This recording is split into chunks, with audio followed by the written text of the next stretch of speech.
Jim, what is meant by flow in the martial arts? Holy smokes, that's a tough one there because you can go in any direction. It's like the signal itself. Do I go up, down, left, right, diagonally?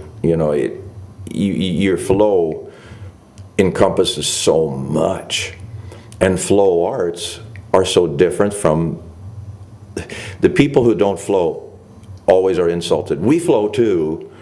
It's like if you have to tell me that, I don't think you probably do. Again, anger, ego coming out, you see. No one says flow is needed or is the best. But if you do learn it, oh my goodness, it does help. The one thing that always amazes me is when people learn flow drills. Let's say there's in Kali, there's Sumbrata, right? Sumbrata exercise.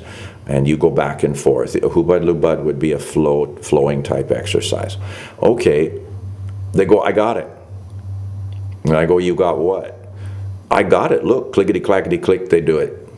It's like, okay, that's pretty good. Your stick work or whatever you're doing there, I'll accept it. And then I'll say, all right, let's play with me. I'll just kind of go at them a little bit, kind of open, not following a procedure, you see, an order, a routine, like a preset kata. And they get lost. Well, then they didn't learn the most vital thing, which was flow. Learning a preset clickety-clack pattern with your sticks is an artificial flow. It is a representation of what flow could or should look and sound like. But it isn't a flow. Because why? Well, I know what you're going to do and vice versa. Flow is spontaneous and unknown. Flow is coming out of the void with the perfect answer to the perfect question. That's flow. If you can't do that and have spontaneity and the ability to just take care of anything, well, you've learned how to hit sticks, you've learned a pattern using sticks, knives, or something. And you say, now I can flow, I do flow drills. Well, only flow when you know what someone else is doing. Pre-knowledge. Flow is about no pre-knowledge, no preparation. You go, how did, you see people who do it in real life, and you go, how the hell did you know to do that? And they say, I didn't. And you go, well, you mean how that just, yeah. It. Hold up the hand, Bruce Lee. In Enter the Dragon, he holds his hand up and goes, I didn't do it. It did. Do you think he was talking about his fist? No, he was referring to it, the thing which propels everything. And that is where flow comes from. Flow can't be done when you're afraid or startled. Flow is something that you got. Vu used to call it line familiarity, right? Well, it is. You'd somehow, and that's what artificial prearranged flows give you, is that critical line familiarity, to where you start reacting to a line versus a specific type of weapon or something, that is real important. That's part of it. There's more than that, obviously. There's the use of your eyes. At such speeds, you simply cannot flow. You'll be shut down, smacked at such incredible speeds if you can't flow with your vision. How can you do this? You have to use your other senses of touch and all this. But have you ever noticed how people who are really fast turn their heads to the side? All the old woodcuts of the samurai always turn to the side, cross-eyed. Stereo vision, of course. The outer rings of the eyes, see? Turn your head slightly to the side.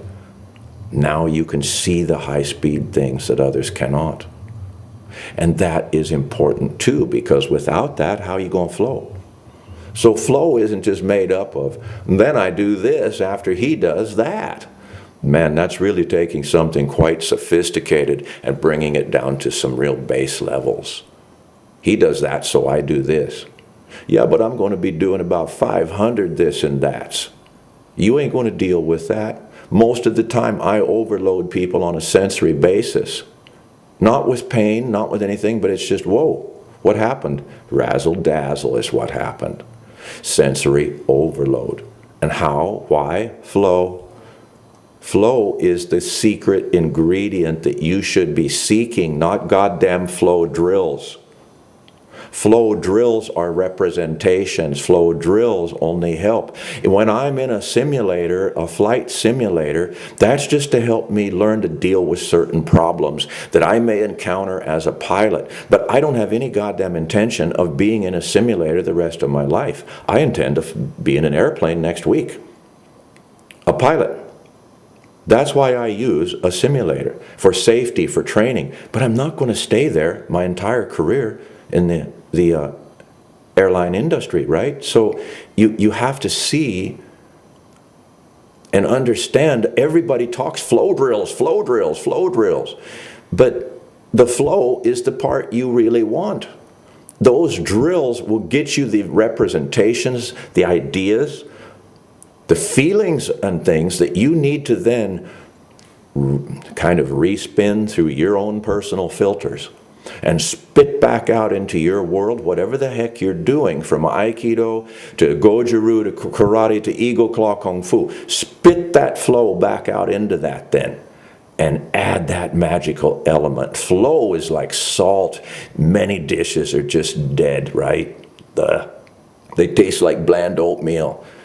We want something a little tasty or spicier. We'll add some salt. Salt makes things always better, including oatmeal. So flow is that magical ingredient like salt that says it makes everything better. It makes you better. And you start viewing this clash that you see in combat, this first engagement. You start looking at that as something far less than you used to. Because now you can flow. You've got real skill. And you know what, buddies? Skill banishes fear. Exactly. Peritus expello formadine. And that is what you should be seeking, is skill in flow, and then popping out all those technical things that you have learned and putting it into that and allowing it, that magical it, to run the show straight from its home out there in the void. Keep practicing. Seek flow. I'm your buddy, Jim Keating, and I'll talk with you again.